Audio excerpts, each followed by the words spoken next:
We're dividing polynomials.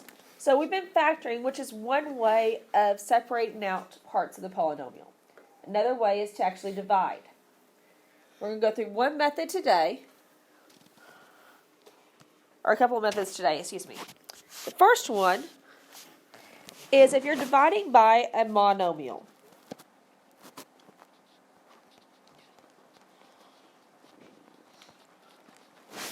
Monomial means a single term. So an example of this is 4x to the fourth plus 10x cubed plus 6x squared divided by 8x cubed. So when this last piece that you're dividing by is only a single term, there's not an addition or subtraction sign separating it apart, that's called a monomial. That's when you're dividing by a monomial. These are the easiest. All you do is take each piece and divide it by 8x cubed plus 10x cubed divided by 8x cubed plus 6x squared divided by 8x cubed.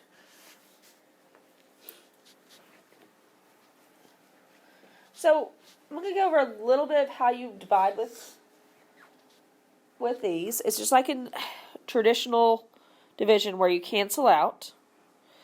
So I'm just looking at the x's right now. There are 4 x's that make up an x to the fourth. There are 3 x's that make up an x cubed. If I was to cancel out, the x that's left behind would be in the numerator. Does that make sense? So wherever the bigger number is where it's going to be left behind. So if it's in the numerator, you're going to leave it in the numerator. If it's in the denominator, you'll leave it in the denominator. And so 4 and 8 can reduce by dividing both of them by 4. Oops, dividing by 4, not leaving 4. And so that first fraction becomes 1x over 2. Do I need to write that 1? Oops, I have a big eraser going on, so it erased everything. Okay, so let's take the second fraction. And we're going to do some things with it. Same idea. So the plus sign gets written down. We have 10x cubed divided by 8x cubed. My x's all cancel out, so there's no x's left behind. What number divides into both 10 and 8? 2, so I'm going to divide them both by 2, leaving me 5 and 4. So that leaves me the fraction 5 divided by 4.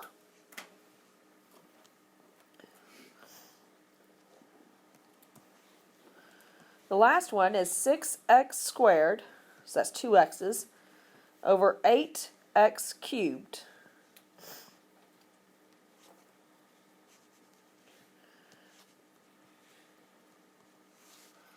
And so if I want to cancel out here,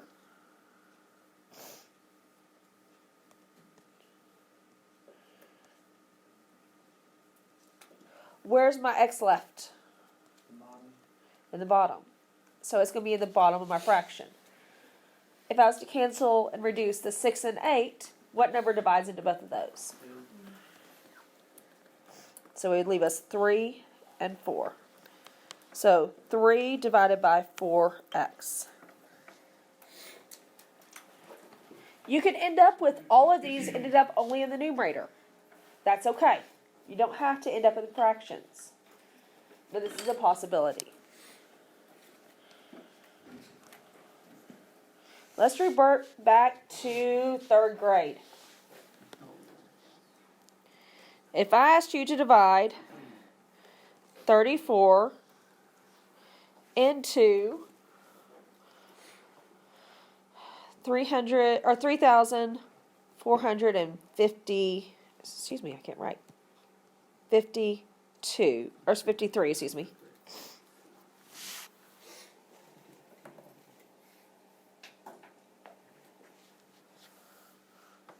So what would you do first? You take the first two. How many times will 34 go into 34? Once. So you'd write 34, then you would subtract it and end up with 0. What would you do next? Can 34 divide into 5? Then we would bring down so we'd write a 0 up here.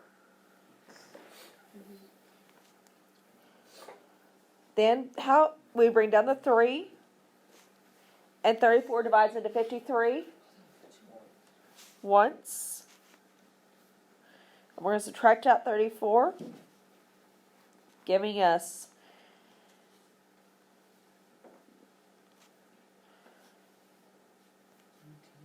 19. So we have a remainder of 19. So that means it doesn't divide evenly. If there's a remainder, it doesn't divide evenly. Today, for our purposes, we're going to write everything with a remainder like this, if it has a remainder. If it doesn't have a remainder, you don't have to write it. But, unfortunately, we're no longer in 3rd grade. We're in high school, and so there's going to be variables involved. And let's look at how that will actually look. And so, this is when we're dividing by a binomial.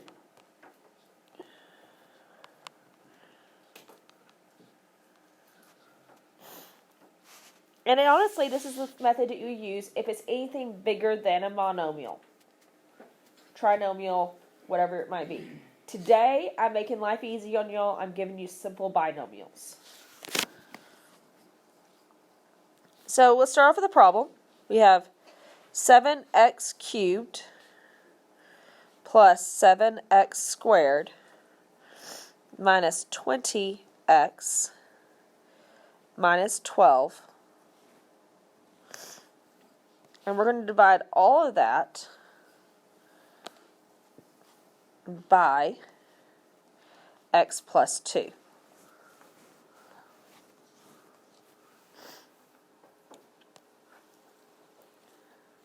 So we are going to write this just like we did the last one, where we had the x plus 2 in front of the division symbol. Underneath it, 7x cubed plus 7x squared minus 20x minus 12.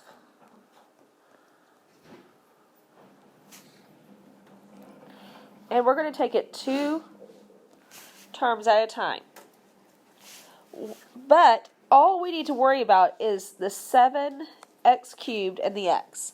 What would I need to multiply x by to get 7x cubed? 7x squared. 7x squared.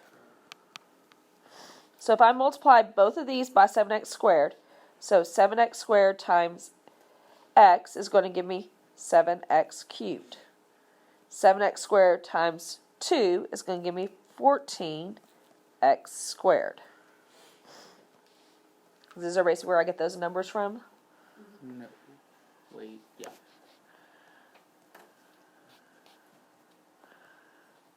And I just distributed.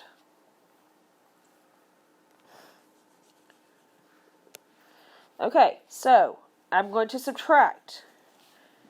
So that means when I subtract this whole thing, I'm subtracting both parts. 7x cubed minus 7x cubed. That goes away and is 0. 7x squared minus 14x squared is going to give me a negative 7x squared. Because 7 minus 14 is negative 7. We are going to drop down the next term, just like you did in regular division. So minus 20x.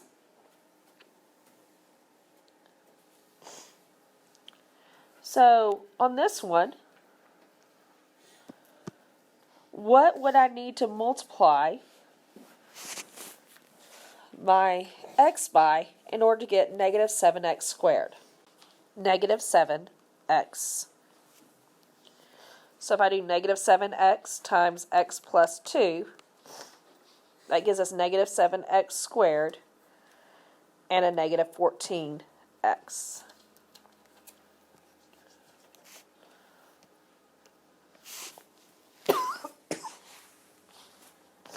So we're going to subtract that just like you do in regular division.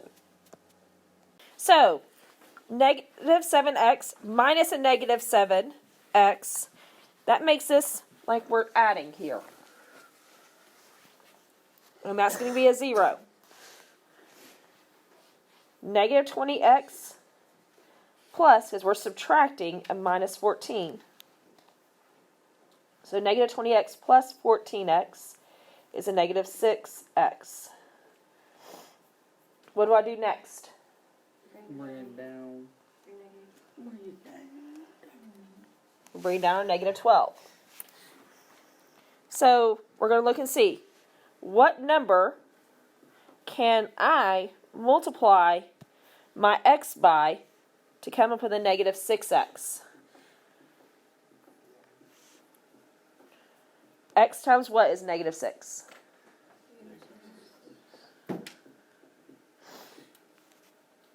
Okay, so we're going to do, just like we were doing before, that negative 6 times that x plus 2. And that gives us negative 6x minus 12. So we're going to subtract. When we subtract, it's negative 6x minus a negative 6. That's the same as saying negative 6x plus 6. That's going to give us 0. Negative 12 minus a negative 12 is going to give us, same as saying negative 12 plus 12. 0 again. So that means this divides evenly. This is your answer up here.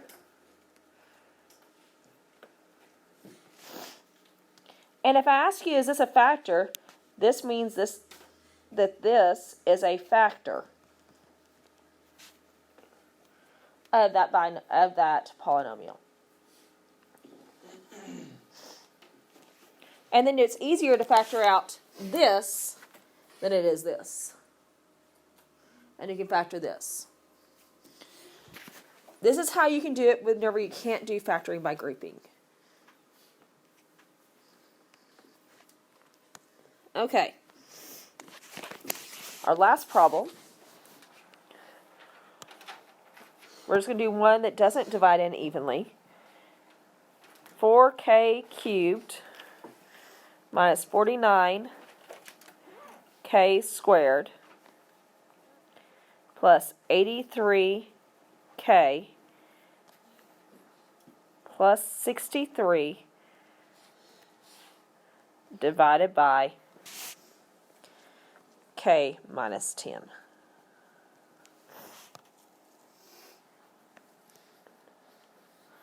So first step is going to be writing this as the division problem. So k minus 10 goes in front of your division symbol. Underneath it we have 4k cubed minus 49k squared plus 83k plus 63. And we're going to go one piece at a time like we were doing earlier. So, what would I need to multiply k by to get 4k cubed? 4k squared. So, 4k squared times k minus 10. That gives us 4k cubed minus 40k squared.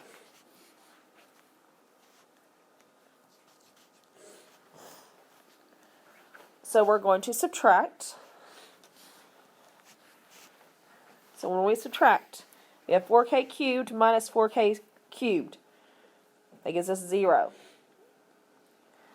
Negative 49k squared minus a negative, that's like adding, 40k squared. So what am I left with there? Negative 49 plus 40 is? And if you have troubles remembering your operations, do the math of the numbers without the variable in your calculator. That can help you. You can do that minus a negative. Bring down our 83k.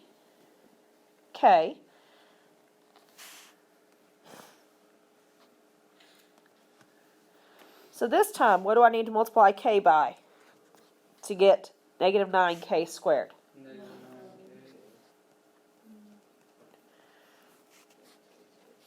So we're going to do negative 9k times k minus 10.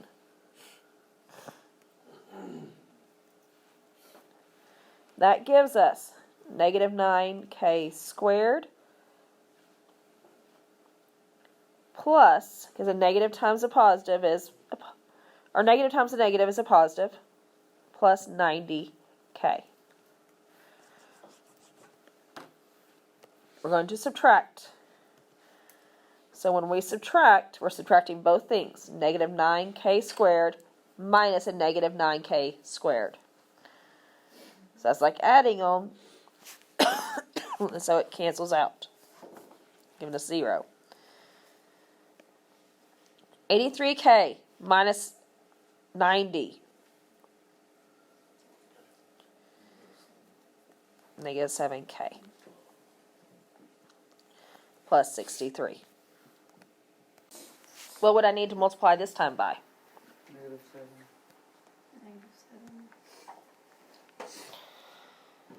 And negative 7 times k minus 10 is going to be negative 7k plus 70.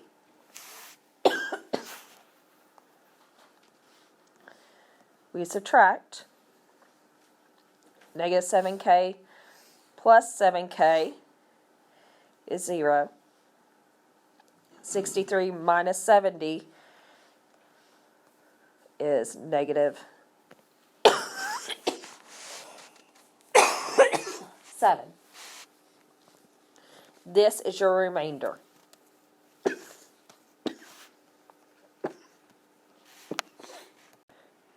So did this divide evenly? No. That's your answer. This is one way to write your answer. There are 2 different ways you can write your answer. I'm showing you this way today. Tomorrow I'll show you the other. So for tonight, for your homework, if it is one of these and you end up with a remainder, just write it as a remainder.